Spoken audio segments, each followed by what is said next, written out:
Since we last spoke, Neymar was just given a $1 billion inheritance from a fan he never met. A man was just caught living in the crawl space underneath someone's home. A woman's life is being destroyed online after she made a little boy give her the home run ball. Deadly protests have broken out in Nepal after the government banned social media. And Apple are only hours away from releasing the iPhone 17. And there has never been more riding on an event for them than this. All of that and so much more. Subscribe and like the video if you're rushing to turn down the volume. Yeah! Come on, Alex! And let's stop the deception and let's get the reps in. Woo!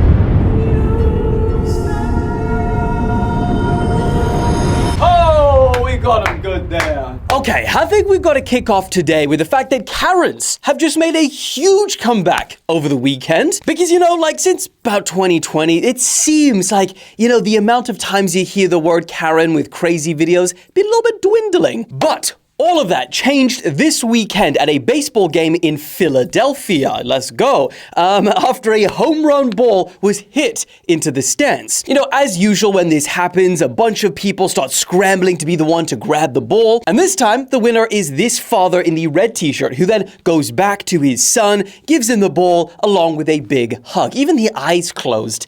Beautiful. But then, that's when this Karen comes along, grabs him by the arm, literally gets into his face as they do, claiming that the ball was snatched out of her hands and he was in the wrong. Now, clearly, as you can see through their back and forth, he disagrees, but it seems like he just wants the problem to go away. So he takes the ball from his son and gives it to her, and she walks away all happy with herself, I guess. No, you took it from me! You took it from me!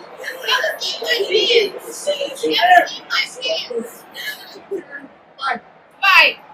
Why do you hurt now? Now, similar to the CEO cap snatch that we covered, I think it was 2 weeks back, this woman is going viral online, and arguably, it will probably change her life, like many people caught in this position has before. I mean, just look at some of the memes that they're making about her already. They're saying that she's Smeagol and the ball is her precious. I mean, memes have gone to a whole nother level since AI has come about. And to make it worse, if you look at this screenshot and there she is in the red and white, she doesn't even appear to be with any children. Because I get it, if she went over there and she's like, that ball was for my daughter, then we have a different conversation here. But I don't see any kids. So if that is the case, and a grown woman just basically took this ball from a little boy, then that is just as bad as the CEO cap snatch, maybe even worse. Either way, like the CEO one, this one kinda has a happy ending. And I say kinda because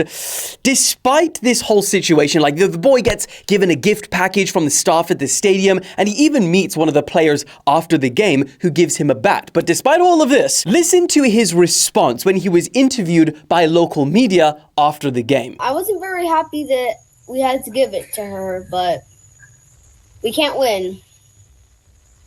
She was gonna get it anyways. Yeah, that was a tough watch because, he's, 10, 11 years old, and already at that age, he's learning the mindset of, what did he say? We can't win. She was gonna get it anyway.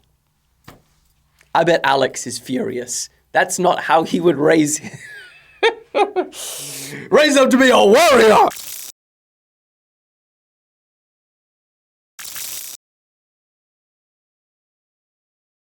And I think that's exactly when it occurred to me. On the surface, this whole situation seems really trivial and silly. It's a little baseball. Why do people care? But in reality, there is a reason why it has captured the attention of hundreds of millions of people around the world. And I think it's because everyone sees themselves in one person or another in this situation. And it forces you to ask yourself, what would you do if you were one of them? What's the right thing to do if you were the lady and someone took your ball? What is the right thing to do if you're the father and someone presses you and gets in your face in a situation like that? How would you feel if you were the child and an adult, a grown-up, is demanding that you give something back that your father gave you? How dare you? I mean, there's even a huge divide online of how people are seeing the father now. Some are saying the father's response is jarring because it's a clear indication that his natural response to danger isn't to protect or or stand up for his son, but to recoil in fear. At a base level, every father's immediate response should be to stand up and protect their kid. This guy tweeted, "Weak men create hard times." But then there are others who are defending how he dealt with the whole situation, saying, imagine looking at this photo and deciding that the dad is the problem because he gave a $3 baseball back to a crazy woman. Demented. Fathers like this should be celebrated and not slandered. So you see, this whole situation is Shakespearean moral conundrums. And you would have to make these decisions in a split moment while a crazy lady is in your face. And that's why I believe it's captured not just America, but pretty much the entire world right now. So I guess the question is, what would you have done? Is the Karen wrong? Was the father's decision good or bad? I'll be very interested to read the comments on this video and make sure that you guys like the one that you agree with the most so I can see where the majority lies. Do it.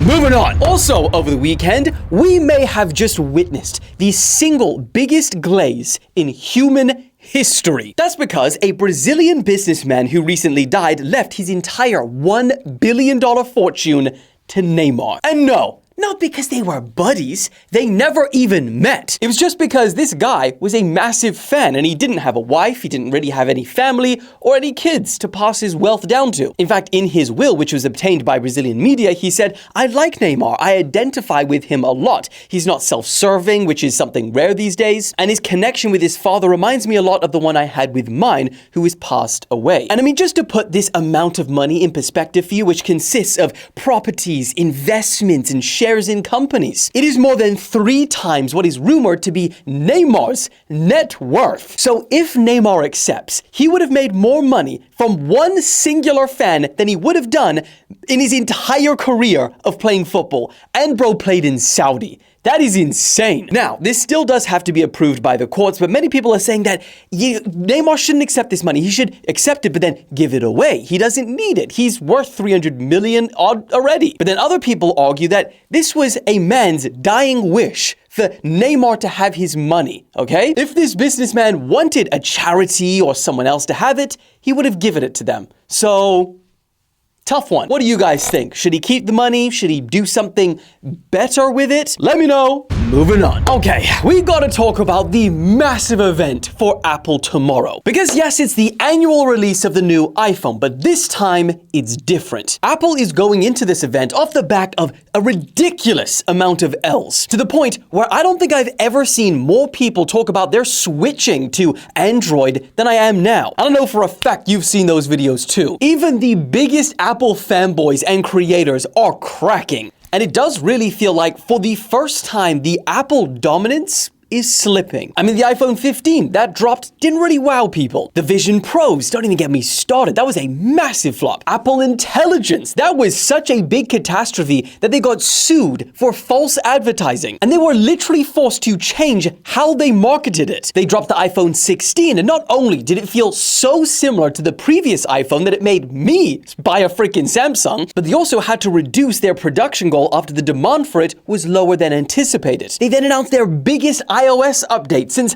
iPhone 4, Liquid Glass. And even that was rough because as soon as people started getting their hands on it, there were so many complaints that they even had to change the look of that too. Point is, in the years that we've known Apple, they're not supposed to be the company that makes mistakes and takes L's. But that perception, I feel like, is long gone. And it's to the point where if they release yet another year of phones that do not excite customers, I'm gonna call it. It's gonna be open season on Apple. It's not gonna be good. Now, despite saying all of that, I'm not gonna lie. We have got a lot of leaks this year. And from those leaks, if they are true, it is looking hopeful. There are some super exciting things like the iPhone Air, for example. If that is true and they do drop it, then that will become one of the thinnest phones on the market. This really is Apple's make it or break it event. So what do you think? Will Apple pull something wild out of the bag and get people saying Apple is back? Or will it be another year of a whole lot of mid? Either way, as usual, I'm going to be doing a full breakdown tomorrow, so keep your eyes out for that. But until then, moving on. Also over the weekend, this one is just so wild. They found a man living in the crawl space underneath someone's freaking home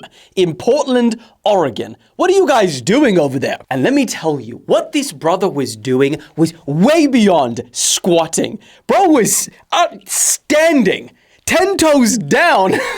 Because he wasn't just like, a little bit of cardboard on the floor. No, he had a bed. He had a mattress. He had string up freaking lights. He had chargers, televisions. He had a PS5. What are you doing? And he connected all of that to an extension that he ran through the home's vent.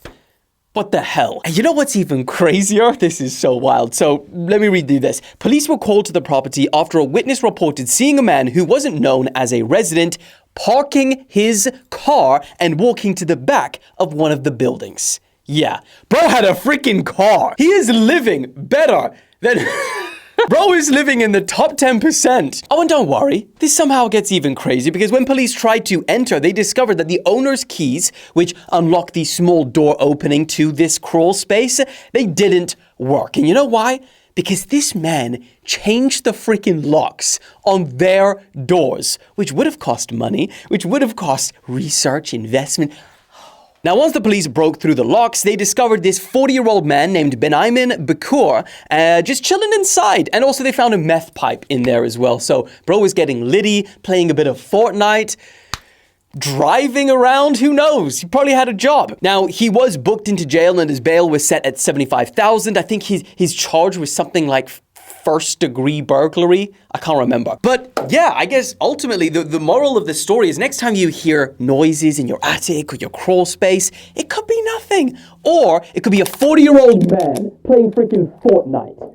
Yeah. I hope you sleep well at night now. Moving on. Also over the weekend, we got an update on Ethan Guo, the teenage pilot who was stranded, arrested in Argentina because finally, 2 months later, he's been allowed to leave. He was seen smiling as he got off this Navy ship, which he said was carrying humanitarian aid as he arrived in Chile. And it was a ship that arrived in Antarctica, brought him and a bunch of other things and people back. And the thing is, despite him and his lawyers doing everything they can to get him permission to fly his own plane out so he can continue his mission, ultimately DGAC officials made the decision that another pilot will fly his plane either to Chile or Argentina and he collect it from there because they said his health wasn't great. As we covered before, he's lost like 15-20% of his body weight. He's also had issues with his heart, so yeah. Now technically, remember his whole mission was to become the first person to fly to all 7 continents solo. Well, now he's landed in Argentina, he has. But he says that the whole mission is not complete until he finishes what he set out to do, which was raise $1 million for cancer research. He also said that his lawyers are currently studying a lawsuit against Chile, that they filmed the entire process, and that he's even considering releasing a video with all of the footage that he got while he was detained in Antarctica. And I can tell you guys, based on what he's told me and his experience that I can't really share with you right now, that video would be insane. So hopefully he does. Moving on. Okay guys, this next story is a serious one. This 23-year-old Ukrainian woman fled a country at war to live a safer and better life in the United States. But recently, one evening heading home from work, her life was ended in the worst possible way. Now, this horrifying incident occurred on the 22nd of August in Charlotte, but security footage of what actually happened and seeing the whole situation unfold has only just been released. It was 9:46 p.m. and the video shows a very normal looking light rail with everyone, minding their own business. They're chatting with each other or on their phones. But the footage shows this one man in a red hoodie who was later identified as DeCarlos Brown, looking restless, agitated, emotional. Now, about 30 seconds after this shot, this is when IRYNA ZARUTSKA gets on the train and she's wearing a cap and a t-shirt from a pizzeria, which is assuming that's where she works, and she sits in the row in front of DeCarlos. She has AirPods in, and just like everyone else, she's minding her own business and she's just chilling on her phone. And it remains this way for the next 4 minutes until DeCarlos can be seen randomly. It doesn't seem like there's any triggering for this. He takes out a pocket knife, he stands up, and completely unprovoked, he stabs stabs IRYNA several times until she passes away. And this was all done from behind. She didn't even have a chance to see the attack coming. Now, here's the thing. DeCarlos Brown, as it turns out, has a history of violent crime and mental illness. He has been arrested multiple times and even served a 5-year prison sentence for robbery with a dangerous weapon. And to make matters even worse, he wasn't even supposed to be allowed on that train that night. He didn't even have a ticket. Now, police detained him just a couple of hours after the attack, and he has since been charged with first-degree murder. Now, as for the other passengers on board, they told local news that they were traumatized by what they saw and that they don't know how long it'll be before they can take public transport again with ease of mind. And you would. If you witness something like that completely unprovoked, it makes you think that can literally happen to anyone at any time. But yeah, this is a truly tragic story, and there's a lot more to it if we really dig down, but this is a rapid fire news video section, so maybe we'll talk more about it on Friday when we have more time, but for now, moving on. And then, lastly, everyone needs to know what's happening in Nepal right now. At least 13 people have died today after huge Gen Z-led protests broke out against government corruption and the government's decision to ban social media. At one point, after the protests turned violent, police used tear gas, water cannons, and rubber bullets against a large group, mostly in their teens and 20s, who broke through police barriers and stormed the parliament building. I mean, the situation escalated to the point where a curfew was imposed and the army was deployed. But you see, the reason they're so angry is that the government on Thursday decided to ban 26 social media apps, claiming that users have been spreading hate speech, fake news, and committing crimes online. So, in response to this, they announced that all social media companies must register with the government, and if they don't, their access will be blocked to Nepal's 30 million citizens, 90% of which use social media. However, only 5 social media companies actually registered, including TikTok. But the majority, freaking 26 others like Instagram, YouTube, Facebook, WhatsApp, Reddit, etc., all refused. Partly because if they did, registering with the government would require them to remove prohibited content within 24 hours of the complaint. They would have to develop algorithms to prevent illegal content publication. They would need to monitor for hate speech, misinformation, and harmful content, and comply with the content removal orders from the government. But since the majority of these companies didn't register, the social media blackout over the weekend alone has caused chaos. I mean, many companies rely on social media to make money. Many use it to communicate with family and friends who live and work abroad. Many people use it for information and news. And then, of course, it goes without mentioning the biggest issue, freedom of speech. Many allege that this is an attempt to silence people's voices and their criticisms of government corruption. In fact, there is a series of draft bills currently being debated in Parliament that could mean that people in Nepal are either fined or even jailed for content that is deemed against the national interest, and it would even allow the government to shut down newspapers and revoke licenses of journalists. And that is huge because yes, the protests that we saw today were inflamed by the social media ban, but ultimately the root of the frustration is government corruption. Now, the country's prime minister has hit back against these allegations, denying them, saying that he will not tolerate the nation being undermined and that the independence of the nation is greater than the loss of jobs of a handful of individuals. Now, as of right now, TikTok is technically the only place where people in Nepal will be able to see this video. But for those of you in the country using VPNs that can still watch this, make sure you let us know what your thoughts are in this whole situation in the comments. It'd be very useful to know what you guys think because you're actually there going through this. But with all that being said, I hope you guys have had a great weekend and I hope you have a great week. I will see you again on Wednesday, but until then, catch you then. Woo!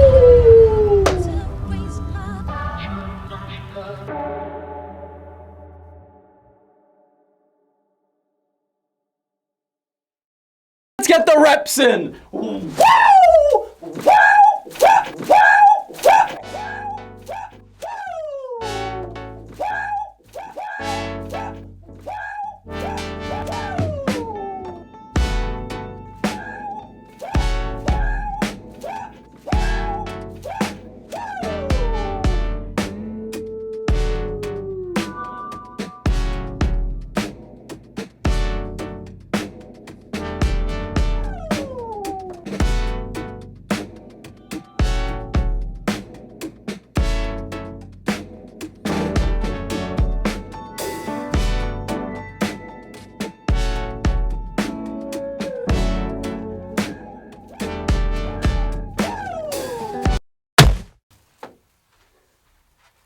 Ridiculous.